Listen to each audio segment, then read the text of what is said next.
কেমন আছো? প্রত্যেক দিনের মতো চলে আসলাম। তো দেখো এখানে কি রান্না বান্না করছি সেটাই তোমাদেরকে দেখাবো।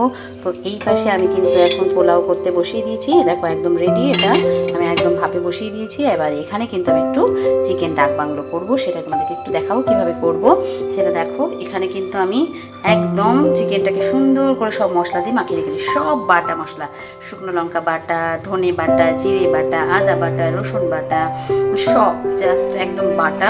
আর তার মধ্যে পেঁয়াজ কুচি, টমেটো কুচি আর গোটা রসুন দেওয়া আছে।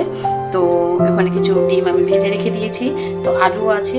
তো যাই হোক, এখন কিন্তু কড়াইতে তেল গরম হয়ে গিয়েছে, আমি কিন্তু এর মধ্যেই কিন্তু এটা ডাইরেক্ট বন্ধুরা দিয়ে দেব। দেখতে থাকো।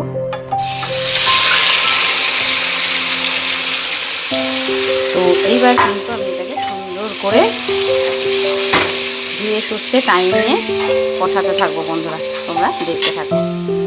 তো দেখো বন্ধুরা, এখানে কিন্তু খুব সুন্দর করে আমি কষাচ্ছি, সুন্দর করে কষিয়ে কষিয়ে কিন্তু আমি রান্নাটা করার চেষ্টা করছি। দেখতেই পাচ্ছ, এক হাতে অসুবিধা হলেও আমি দেখানোর চেষ্টা করি। তো এই অবস্থাতে কিন্তু এখন অনেকটাই টাইম লাগবে। তো আমি আলুগুলো বন্ধুরা দিয়ে দেবো, খুব সাবধানে কাজ করতে হচ্ছে, এক হাতে বলে একটু অসুবিধা হয়ে যাচ্ছে। তো যাই হোক, এখানে আলুগুলো দেওয়ার কারণ আমি তো জল একদমই দেবো না। তো সেই কারণে এই রান্নাটায় যদি লাগে প্রয়োজন পড়তে সামান্য দিতে পারি, কিন্তু না দেওয়ারই ইচ্ছে। তো দেখা যাক, এখানেও আলুটাকে আমি এখনই একসঙ্গে কষানোর সাথে দিয়ে দিচ্ছি, যাতে সুন্দর করে আলুটাও এই মাংসের সাথে কষে গিয়ে সেদ্ধ হয়ে যায় বন্ধুরা।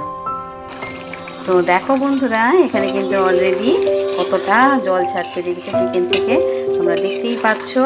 এই জলেই কিন্তু আমার চিকেনটা রান্না হয়ে যাবে। মশলার জল প্লাস আবার চিকেন থেকে জল বেরোয়, মাখিয়ে রেখেছিলাম এতক্ষণ ধরে, তার জন্য খুব সুন্দর করে কিন্তু দেখো জল বেরিয়ে গেছে। এতেই কিন্তু যথেষ্ট আমার চিকেনটা রান্না করা। তো আমি একবার ঢাকাটা খুলে দিয়ে নাড়লাম, তাই তোমাদেরকে দেখালাম। তো এইভাবে কিন্তু আবার আমি ঢেকে দেবো। তো দেখো বন্ধুরা, এখানে কিন্তু কত সুন্দর করে দেখো কালারটা চলে আসছে। একদম বাটা মশলার রান্না এতটা সুন্দর লাগে খেতে, তোমাদেরকে মানে যারা যারা করে খাও তারাই বলতে পারবে। তো দেখো কালারটাও চেঞ্জ হয়ে আসছে, দেখতেই পাচ্ছ। সাথে কিন্তু আমার ওই গ্রেভিটাও তৈরি হয়ে যাচ্ছে, যে গ্রেভিটা আমার দরকার। আর সুন্দর মতো করে কিন্তু একদম মানে আর কি সুন্দর একটা স্মেল আসছে, মনে হচ্ছে যেন মাটন রান্না হচ্ছে, সেরকম একটা সেন্ট আসছে। তো মাখিয়ে রেখে দিয়ে যদি রান্না এইভাবে করা যায়, তো স্বাদটা কিন্তু একদম আলাদা আসে বাটা মশলার। তো এখনও কিন্তু আমার হয়নি, এখন অনেকটাই টাইম লাগবে। তো আমি আবার ঢেকে দেবো বন্ধুরা। তো দেখো বন্ধুরা, এখানে কিন্তু আমার রান্না একদম শেষের দিকে চলে এসেছে।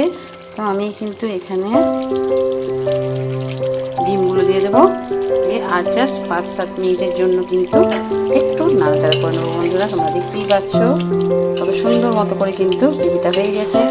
একদম দারুণ দারুণ দারুণ দারুণ স্বাদের একটা টেস্টি রান্না তোমাদেরকে দেখাচ্ছি। তো এবার 5 মিনিট পরে তোমাদেরকে আবার দেখাচ্ছি।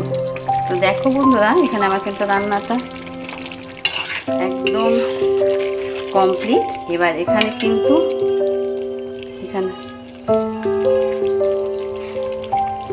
গরম মশলা দিয়ে দিলাম বন্ধুরা। এবার এখন কিন্তু তো দেখো বন্ধুরা, এখানে কিন্তু আমি গরম মশলাটা দিয়ে দিয়েছি। এবার সুন্দর করে কিন্তু আমার রান্নাটা একদম কমপ্লিট। কতটা লোভনীয় আর সুন্দর লাগছে দেখেই বুঝতে পারছো। অবশ্যই এইভাবে একবার রান্না করে দেখো, ট্রাই করে যদি ভালো লাগে অবশ্যই লাইক করে শেয়ার দিও। আজকের জন্য এই রান্নাটাই ছিল তোমাদের সাথে।